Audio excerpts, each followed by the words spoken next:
Welcome back. It's Sunday, February 5th in the NBA. My three favorite picks are on the way. Let's recap yesterday, though, but we have a special guest. I think you know what it is. The Brooms, a 3-0 day. Kawhi Leonard gets it done. Brandon Ingram, despite not playing in the first quarter due to foul trouble, he gets it done. And then LeBron and Anthony Davis take us home. A 3-0 day. We will certainly take that. A great bounce back from yesterday. If you are new, welcome to the channel. My name's Austin. We do these videos every single morning. Happy Sunday. Hopefully you have a great rest of your weekend. If you want to go down below, hit that subscribe button, hit that like button too, so you don't miss out on any of the videos. And if you ever want to drop your favorite picks in the comments, feel free to do that as well. Now, the Super Bowl is not today, but it is in exactly 1 week, and PrizePicks has a free square for Patrick Mahomes to throw for just 1 yard. So if you want to take advantage of the free square, you can also take advantage of the sign-up bonus. So if you deposit or sign up using our code COS or the link down below in the description, you get a 100% deposit match up to $100. So take advantage of that free square and that free deposit match.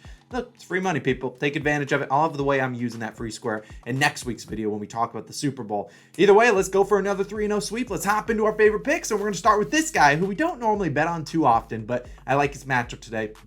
Mr. Domantas Sabonis of the Sacramento Kings over 20.5 points, minus 108 on FanDuel. Now, you can take this at 21.5 as I imagine it goes up, but you can also, if you have the ability to same game parlay, I don't mind like something like 20 plus points and 10 rebounds. Normally, if Sabonis is going to go out there and score 20 or 21 points like we need today, probably going to grab 10 or more rebounds, and he's going to have to do it today as him and the Kings are on the road taking on the Pelicans. Now, Pelicans coming off a back-to-back, who knows how motivated their defense will be, who knows exactly who they're playing. Now, Jonas Valanciunas got injured yesterday. Can't imagine he plays today. And the Pelicans have been struggling in general versus centers. And now they're going to be without Jonas Valanciunas as a team that's going to rely likely on Larry Nance Jr. to go into the starting lineup. And while Larry Nance has been very good recently, I think he has 4 straight double-doubles, he's also a little bit undersized. And Sabonis should be able to take advantage of that size. Now, on the Kings side of the ball, they're without De'Aaron Fox due to personal reasons for the second straight game. Yet, we still see them in a pick'em versus this Pelicans team are at home. And the Pelicans have been a great home team. And you got a high over-under in the 230, 235-ish range. So they're expecting a lot of points. I think Sabonis is going to have to carry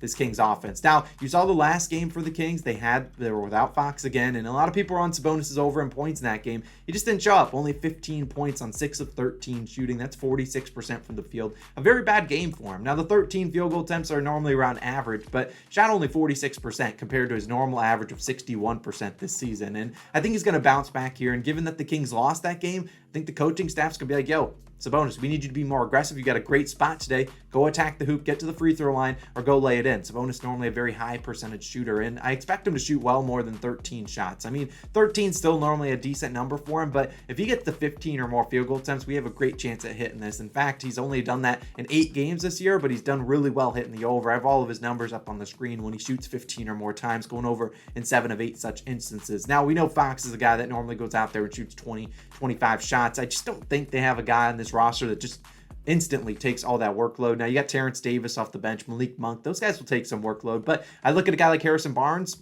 I know people get triggered when I say his name, given what he did to us a couple weeks or maybe a week ago or so. But we think about Harrison Barnes likely going to get Herb Jones on him. Herb Jones, a great defender. I just don't think they have a matchup for Sabonis, so I really like him over Sabonis' last 25 games. He's only had 5 where he shot below 50%. That's how consistent he normally is in the 4 previous instances, because the 5th one was his last game. He bounced back, scoring 23, 18, 25, and 31 points, going over in 3 of the past 4. So expect him to shoot better today. Expect him to play pretty well, and I think Sabonis steps up. I don't necessarily know if the Kings win this game, but they aren't going to get close to winning unless Sabonis plays pretty well. So give me his over 20.5 points as my first pick of the day. Now let's keep it moving to a guy on my shirt, a guy that returned 2 games ago, Mr. Tyrese Haliburton. I like his over 28.5 points plus assists. That's just minus 110 on DraftKings. Now, if you're like Austin, I don't have a points plus assist line. I have PRAs.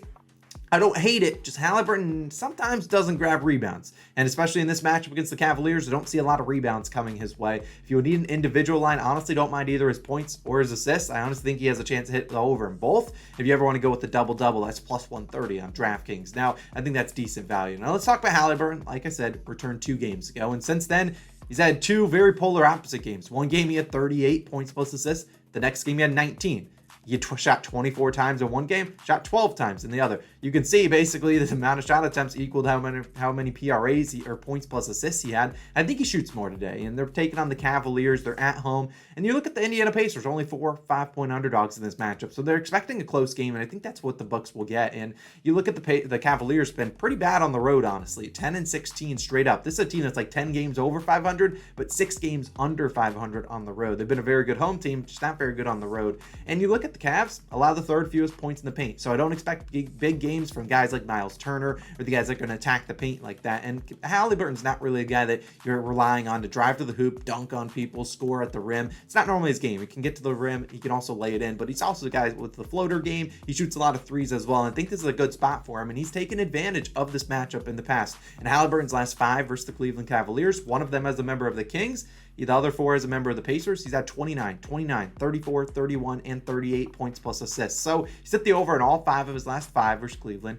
Granted, 2 of them did come on the hook, but he's been very, very good, and he's coming off a bad shooting game. You look at he shot 4 for 12 last game, just 33.3% from the field, and he's normally a guy that always bounces back. In fact, look at this. In fact, this season, Haliburton has shot below 40% in only 11 games. In the 11th being his last game. In the 10 previous instances, he followed up that performance with the following points plus assist numbers: 18, 25, 29, 30, 33, 35, 36, 38, 41, and 41 points plus assists. Always a great guy at bouncing back, hitting the over in 8 of 10 such games. So I think he's going to bounce back, shoot better today. I think he's going to shoot more than 12 times like he did last game. And he's going to play his, normal 33-ish, 35 minutes if this is a close game. I think Haliburton has a big night. He's the Hallie Wagon for a reason. He's a COS Hall of Famer for a reason. And I certainly think he gets it done. I know he's hurt us a couple times. We've taken his props recently, well, pre-injury, but I think he has a big day today. We'll take his over 28.5 points plus assists, which is currently minus 110. On DraftKings, you would take it at 29.5 if you have to. Like I said, I'd probably lean towards over in points more so than assists, but I think both are very good options. Now, let's move on, and we'll end it with the Knicks and Sixers same game parlay. Now, if you want to go with the Evan Mobley and Jared Allen 10.6 rebound strat, I don't blame you, but they don't have Jared Allen props on FanDuel, and DraftKings is always a little bit weird with that. So I'm going to go to the Knicks versus Sixers game, the game on ESPN, the game that I'll be tuning in because I'm a Knicks fan. We're taking these 3 fellas. Joel Embiid, 25 plus points. Julius Randle, 20 plus points. And Jalen Brunson, 20 plus points. Currently plus 115 on DraftKings. So getting great value, just like that one we took with LeBron and AD yesterday. And hopefully this one is as much of a no sweat as that one was. Now, let's talk about this game exactly because FanDuel, as I record this at 8:26 a.m. Eastern time, they don't have lines for this game, player prop wise. So you could actually probably get better value for this on FanDuel than you do on DraftKings. But I'll just stick to DraftKings. If you get better odds on FanDuel, check it out. I don't expect the odds to change a ton. Now, look, if Joel Embiid doesn't play, which is always a question mark these days, he is questionable. I believe I did that value, and it drops about minus 120. So still not terrible value for just Randle and Brunson, 20 plus points. But I would like to see Mr. Embiid out there, and I imagine he plays in this game. Embiid's normally a guy that, 1, wants to play in the biggest settings, the Madison Square Garden, that'll do it. And 2, he likes to play in primetime games. This is on ESPN. So I imagine he plays. And you look at the over-under, sitting at 226.5. So they're expecting a lot of points. And for what it's worth, if you want another leg, I'm pretty confident RJ Barrett scores 15 or more points. I know people are triggered by him, but I think he scores at least 15 today. It's a good spot for him too. And Brunson, honestly, let's talk about him first. He's been really good. Obviously an all-star snub.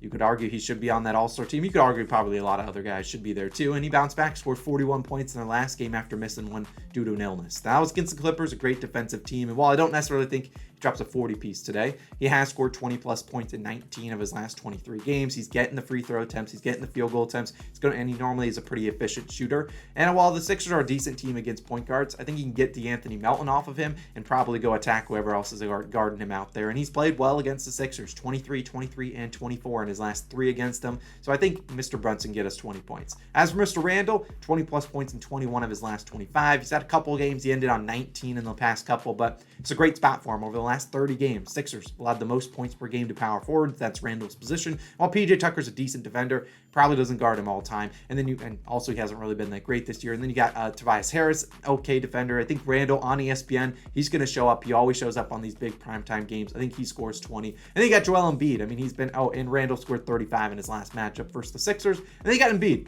I mean, the man's averaging, 33.5 points per game on the year. The guy's been great. He scored 37, 27, and 35 in his last 3. He's been super, super consistent. And he's just been hitting this, 23 of his last 25 games. So I think Embiid easily gets that done. He can easily do this without Mitchell Robinson for the Knicks. So we'll take a chance at these. 25, 20, and 20. Like, I think all these three guys are going to have the ball in their hands for a lot of this game. I think this game is a close one. I don't see a blowout going either way. And even if it is a blowout, well, Julius Randle getting Jalen Brunson getting run into the ground by Tom Thibodeau. And then Joel Embiid should get 25, regardless of a blowout. He can get to the free throw line, do his thing. This is what Joel Embiid does. He scores points. So those are my 3 favorite picks. A reminder about that PrizePicks offer. Sign up using code COS or the link in the description for a 100% deposit match. That's an ambulance going to get the bookies because we're taking them. We're taking their money today. I'll see you guys back in the next one. Let's bring out this puppy one more time. See you guys later. See you guys in the next one. PrizePicks, blah, blah, blah. See you guys on Monday. Peace.